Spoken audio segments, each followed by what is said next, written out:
क्या आपने कभी सोचा है कि आपके घर में रखी गई मूर्तियां आपके जीवन, परिवार और खुशहाली पर असर डाल सकती हैं?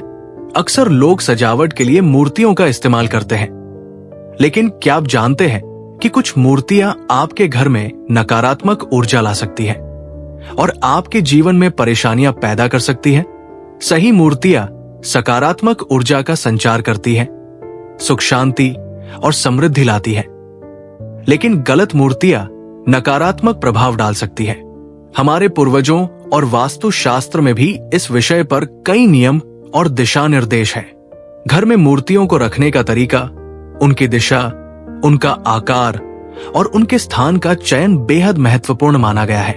अगर ये नियम सही तरीके से पालन नहीं किए जाते हैं तो चाहे आप कितनी भी मेहनत क्यों न करें, घर में सुख शांति और समृद्धि पूरी तरह से नहीं आ पाती।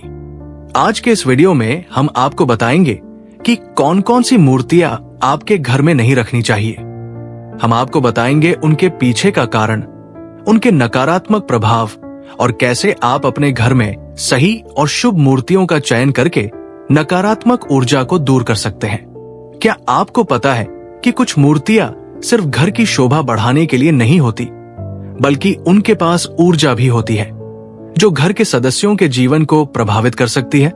हम आपको विस्तार से बताएंगे कि क्यों किसी घर में सर्टेन देवी देवताओं की मूर्तियां या कुछ पशु मूर्ति रखना शुभ नहीं माना जाता और कैसे इससे जीवन में तनाव, स्वास्थ्य की समस्याएं, धन की हानि और रिश्तों में असंतुलन उत्पन्न हो सकता है। साथ ही हम ये भी बताएंगे कि कौन सी मूर्तियां विशेष रूप से घर में रखने के लिए सबसे अधिक लाभकारी होती है, ताकि सकारात्मक ऊर्जा का प्रवाह बना रहे और घर में सुख, शांति और समृद्धि बनी रहे। इस वीडियो को अंत तक देखें, क्योंकि हम आपको वो पूरी जानकारी देंगे जो शायद आपके किसी भी वास्तु गुरु या शास्त्र में आसानी से न मिले। जानिए कैसे आप अपनी घर की सजावट और मूर्तियों के चयन से अपने जीवन को खुशहाल और सफल बना सकते हैं। अगर आप सच में चाहते हैं कि आपका घर सकारात्मक ऊर्जा से भरा रहे, आपके परिवार में सुख शांति बनी रहे और धन समृद्धि बढ़े, तो इस वीडियो को अंत तक जरूर देखें। ये न केवल जानकारी पूर्ण है, बल्कि आपके घर की ऊर्जा को बदलने में मददगार भी साबित होगा। तो आइए जानते हैं घर में कौन सी मूर्तियां नहीं रखनी चाहिए और क्यों।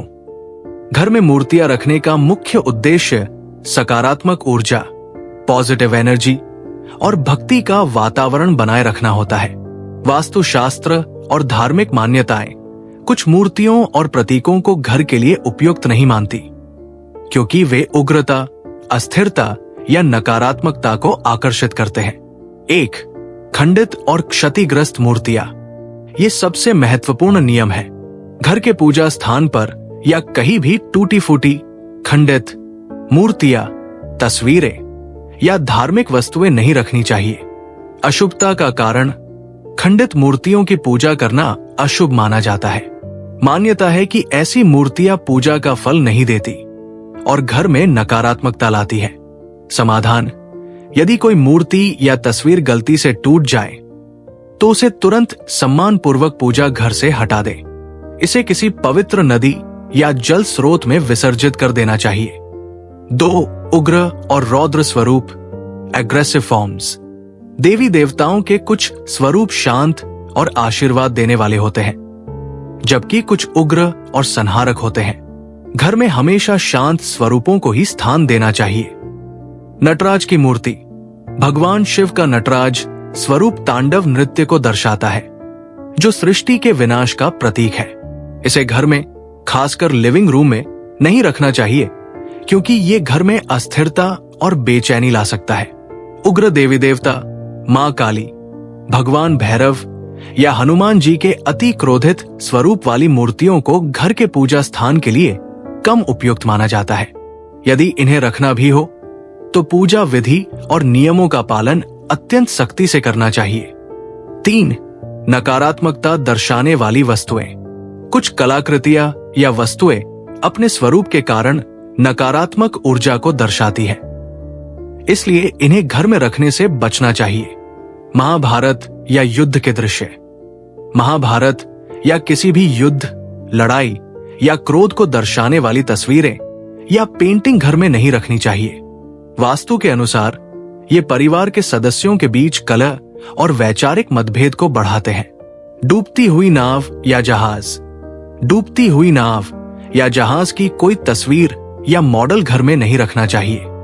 ये आर्थिक नुकसान, लॉस ऑफ वेल्थ, दुर्भाग्य और रिश्तों में अस्थिरता का प्रतीक माना जाता है। जंगली शिकारी जानवर।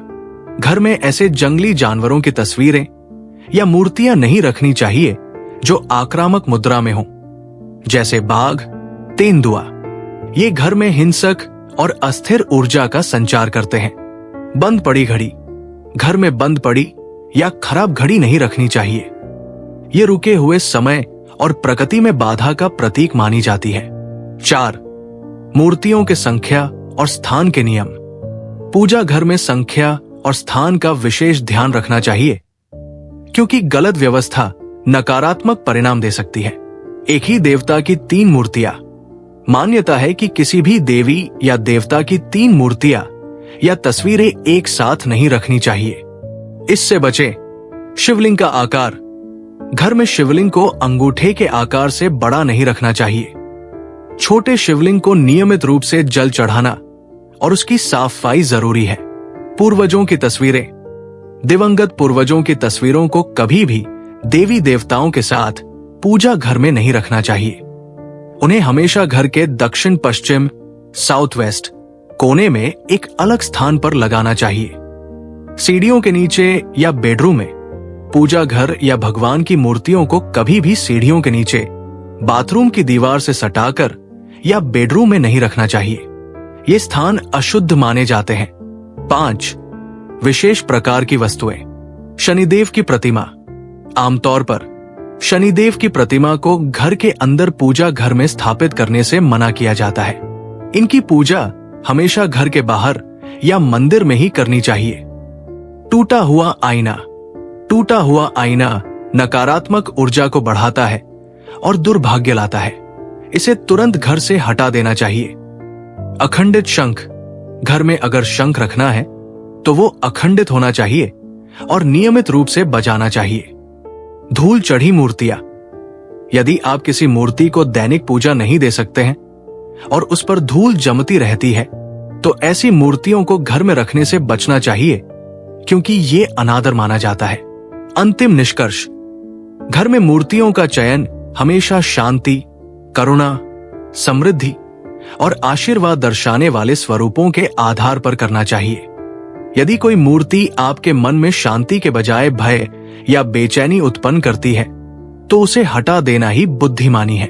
मूर्तियों का सम्मान और उनका सही स्थान ही घर में सुख, शांति और समृद्धि लाता है। तो दोस्तों, ये थे वो महत्वपूर्ण नियम और बातें जिन्हें जानकर आप अपने घर में सकारात्मक ऊर्जा बनाए रख सकते हैं और नकारात्मक प्रभावों से बच सकते हैं। अगर आपको ये जानकारी उपयोगी लगी हो तो वीडियो को लाइक और शेयर जरूर करें, ताकि और लोग भी अपने घर में सही ऊर्जा बनाए रख सकें। साथ ही हमारे चैनल माइंड गुरु इंडिया को सब्सक्राइब करें और बेल आइकॉन दबाएं, ताकि आपको ऐसी ही वास्तु, ऊर्जा और जीवन सुधार से जुड़ी जानकारी सबसे पहले मिलती रहे। अगर आपके मन में कोई सवाल है या आप अपने घर के वास्तु और मूर्तियों के बारे में पर्सनल मार्गदर्शन चाहते हैं, तो नीचे कमेंट करें। हम आपकी मदद करने के लिए हमेशा तैयार हैं। धन्यवाद।